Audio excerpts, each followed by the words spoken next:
होली पर हर साल कुछ ना कुछ तो मैं बनाती हूँ, थोड़ा क्या बहुत सारा, लेकिन इस बार कुछ नई चीज़ें ट्राई करी हैं। तो अगर आप भी बनाना चाहते हैं कुछ नई तरीके की नमकीन, मठरी या मीठा, तो चलिए बनाती हूँ आज और आपके साथ शेयर करती हूँ। तो वीडियो को स्टार्ट करते हैं।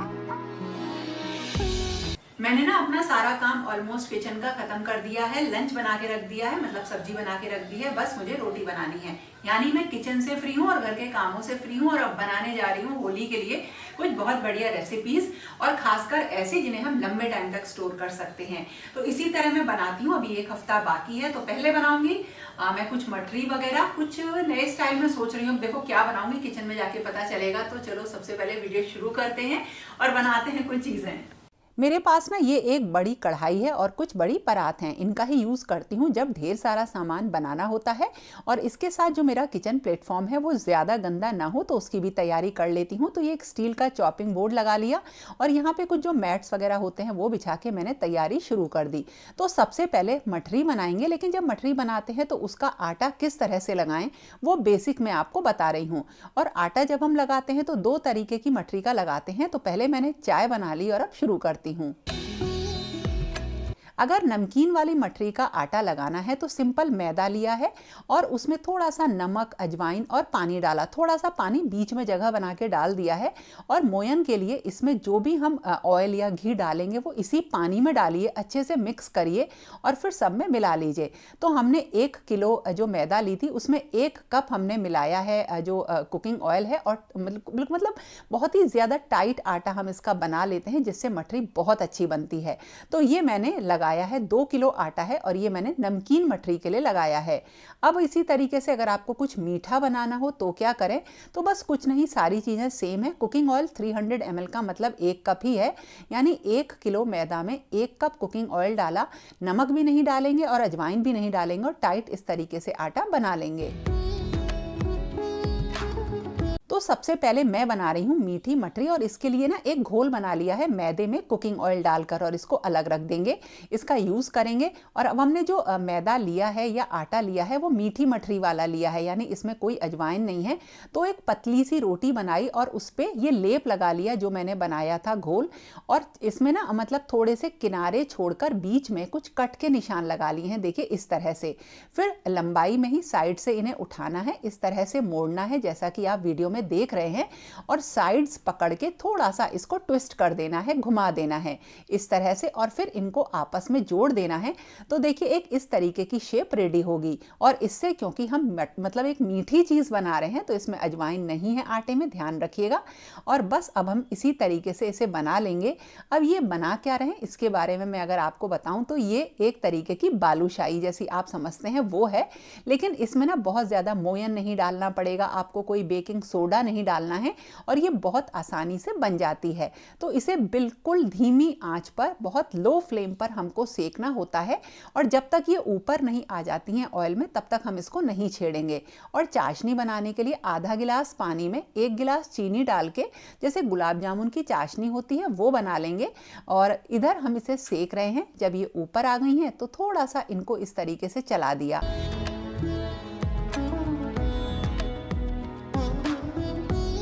और जब ये ठंडी हो जाएंगी तो हल्की सी गुनगुनी चाशनी में इनको 10-15 मिनट के लिए डिप करके निकाल लेंगे।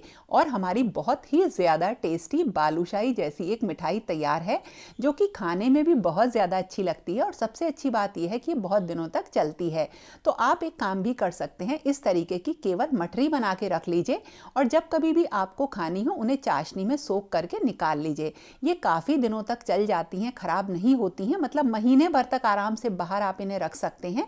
और जब मन करे बस चाशनी में डुबा के खाइए। तो है ना बढ़िया चीज। और अब बनाएंगे एक नमकीन मठरी। तो देखिए बिल्कुल जो एक नॉर्मल ट्रेडिशनल स्टाइल होता है वैसी नहीं बनाएंगे, बिल्कुल अलग तरीके से बनाएंगे। तो इसमें नमक वाला आटा लिया है, यानी जिसमें हमने अजवाइन और नमक डाल रखी है। और इसकी एक बहुत ही पतली हम एक रोटी टाइप बना लेंगे और इसमें एक मीडियम साइज के इस तरीके से गोले कट कर लेंगे। कोई भी ढक्कन हो, लिड हो छोटी सी ना, किसी की स्टोरेज कंटेनर की, उसकी मदद से कट जाएंगे। तो देखिए इनका साइज कुछ इतना बड़ा है। अब एक हमने लिया, उसके बीच में पानी लगाया, उसके ऊपर फिर दूसरा रखा और फिर बीच की साइड में लंबाई में हमने पानी लगा दिया। और इस तरह से एक के बाद एक करके मैंने 5 इसमें इस तरीके से ये गोल शेप वाले रख लिए हैं। अब हमें एक सीख लेनी है, मतलब एक कोई भी डंडी सी जो होती है और जो बीच का साइड होता है ना, उसमें जहाँ हमने पानी लगाया है वहाँ इस तरीके से पकड़ के हल्का सा दबा लेना है। ज़्यादा दबाएंगे तो ये 2 हिस्से हो जाएंगे, इतना दबाएं कि आपस में जुड़े भी रहें। तो देखिए इस तरह से ये एक शेप बन गई। अब ये देखिएगा जब हम इसे फ्राई करेंगे ना तो ये सब खिल जाती हैं, और ये ध्यान रखिएगा कि इन्हें हमें बिल्कुल पतला बनाना है। और बस अब हम इसको फ्राई करेंगे। बहुत ही धीमी आंच पर हमने इनको डाल लिया है, बिल्कुल नहीं छेड़ेंगे अभी जब तक कि ये ऊपर नहीं आ जाएंगी। मतलब बहुत ज़्यादा धीमी भी नहीं हो, इतना हो कि आराम से ये सिक सकें। और जैसे जैसे ये सिकती जाएंगी ना, ये खुलती चली जाएंगी और इनकी शेप बिल्कुल बदलती चली जाएगी। देखने में ये कितनी अच्छी लगती हैं, और हैं तो देखिए बिल्कुल वही मठरी, बस बनाने का थोड़ा सा तरीका इनका बदल जाता है। तो इस तरह से जो आप ये मठरी बनाएंगे ना, इनको आप पापड़ी चाट की तरीके से भी यूज़ कर सकते हैं। बस अजवाइन मत डालिएगा तो ये पापड़ी चाट बन जाएगी। तो इस तरह से होली पर इस अलग सी शेप की आप एक मठरी बना सकते हैं, जिसे कि जब आप सर्व करेंगे तो बहुत ही टेस्टी लगेगी। कुछ चीज़ें आपको ये लगता होगा कि बनाने में काफ़ी टाइम लेती हैं, लेकिन हाँ, ये सिकने में टाइम लेती हैं। तो जितनी देर में ये सिकती हैं ना, उतनी देर में आप बनाते रहिए और देखिए ये एक सुंदर से डिज़ाइन की मठरी रेडी हो गई है। तो कभी आपको ऐसा नहीं लगेगा कि ये बड़ा काम है। तो इधर सिकती जा रही थी और मैं साथ के साथ सारी अपनी रेडी करती जा रही थी। तो इस तरह से मैंने ये वाली मठरी भी ढेर सारी बना ली हैं, और ये मैंने 1 kg मैदा की बनाई हैं। आप चाहें तो इन्हें गेहूँ के आटे से, ज्वार के आटे से भी बना सकते हैं, तो इनका एक हेल्दी वर्जन भी रेडी हो जाएगा। और अब फिर से बना रहे हैं एक तीसरी नमकीन मठरी, यानी नमक वाला आटा लिया है, और इसकी हम एक पतली सी रोटी बना लेंगे और उसके साइड हमें कट करने हैं और शेप बना लेनी है स्क्वायर की या रेक्टेंगल की। मतलब साइड देखिए इस तरह से कट कर लेंगे, और इसमें हम ना कश्मीरी मिक्सचर या कोई भी नमकीन हो उसे डालेंगे। तो जब चारों तरफ से कट हो जाएगा तो इसमें पानी लगा लिया है, पूरे में ही लगा लीजिएगा पानी। और एक साइड में इस तरीके से मैंने नमकीन, जो कश्मीरी मिक्सचर वाली नमकीन होती है, वो रख ली है, और नीचे की साइड देखिए इस तरीके से कट लगा लिए हैं। अब ऊपर से मोड़ना शुरू करेंगे इसे दबाते हुए, ताकि अच्छी तरीके से ये जुड़े रहें और किनारे इसके दबाए रहेंगे। तो पूरा नीचे तक हमें इस तरह से इसको लेकर आना है, देखिए इस तरह से। और जो किनारे होंगे वो देखिए बिल्कुल क्लीन आया है ना, लुक बिल्कुल सही आया। बस इसके किनारे अब दबा के आपस में जोड़ दीजिए। बहुत ही अच्छी शेप की एक नई तरीके की मठरी रेडी है। आप इसमें ना ताजे आलू का मिक्सचर भी भर के भी बना सकते हैं, लेकिन उसको फिर आप रख नहीं सकते हैं।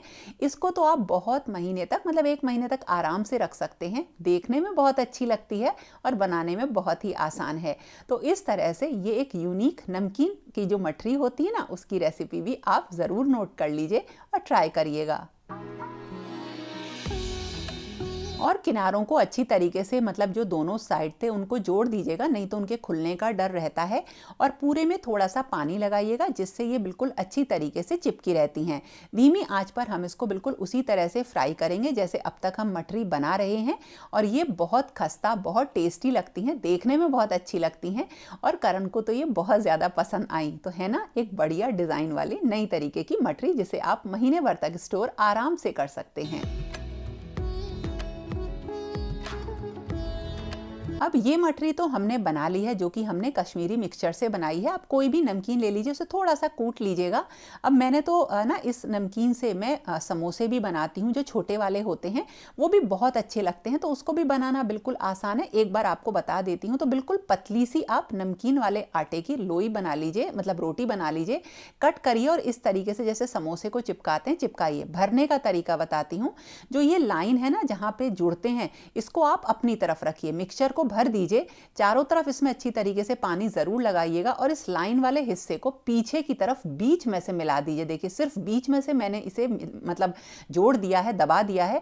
अब साइड वाले दबा के आपस में इस तरह से जोड़ दीजिए, और ये एक बिल्कुल परफेक्ट शेप के, जैसे मार्केट में मिलते हैं ना, बिल्कुल उसी शेप के जो छोटे समोसे होते हैं वो रेडी हो जाते हैं। बस जो इसकी आप रोटी बनाए वो पतली बनाइएगा, और इनको जब आप इस तरह से बनाते हैं तो लगता है कि बिल्कुल आपने मार्केट से लिए हैं। और सबसे अच्छी बात यह है कि इसमें आपने जो नमकीन भर रखी है उसकी वजह से ये खराब नहीं होते हैं।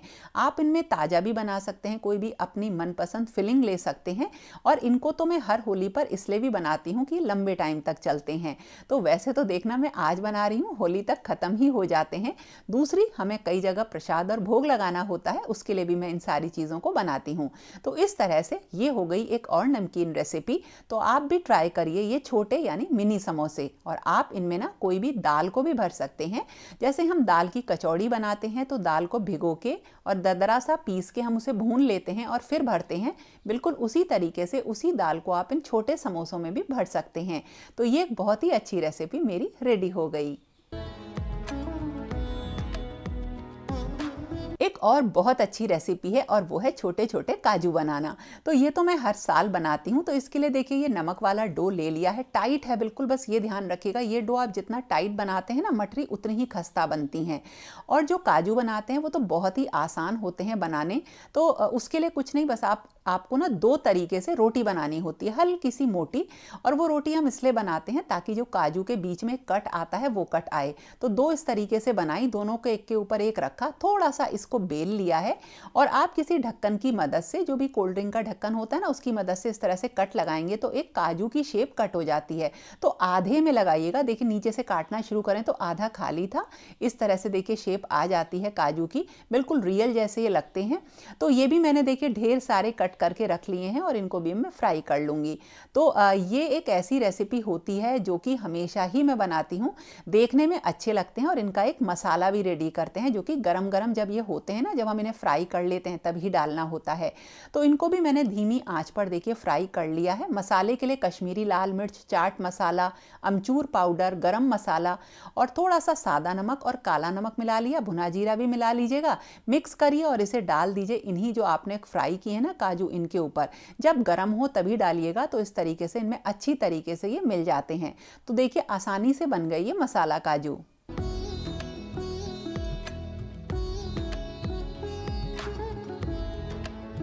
और जब मठरी बनाते हैं तो बहुत सारा आटा बच जाता है, तो जो भी कटिंग वगैरह बची उन सबको मैंने लिया और उनसे जो नॉर्मल मठरी होती हैं वो काट दी हैं। और इस तरह से मैंने बहुत सारी चीज़ें बना ली हैं। और अब सफाई की बारी आई, क्योंकि दोपहर का टाइम था और मैंने करीब 11-12 बजे बनाना शुरू किया था और इस वक्त करीब 3-4 बजे का टाइम था। तो एक बार जब मैं किचन में आती हूँ तो कोशिश करती हूँ कि सारी चीज़ें साफ़ सुथरी कर दूँ, ताकि जब डिनर वगैरह बनाऊँ तो मुझे ऐसा ना लगे कि आज मैंने बहुत सारा काम किया है। क्योंकि कई बार काम को ना हम देख के परेशान हो जाते हैं। तो देखिए कितनी सारी चीज़ें बन गई हैं। तो ये सारी जो छोटी छोटी बड़ी मठरी बनी है ना, देखने में भी अच्छी लगती हैं, लेकिन इनको स्टोर भी करूँगी अब मैं।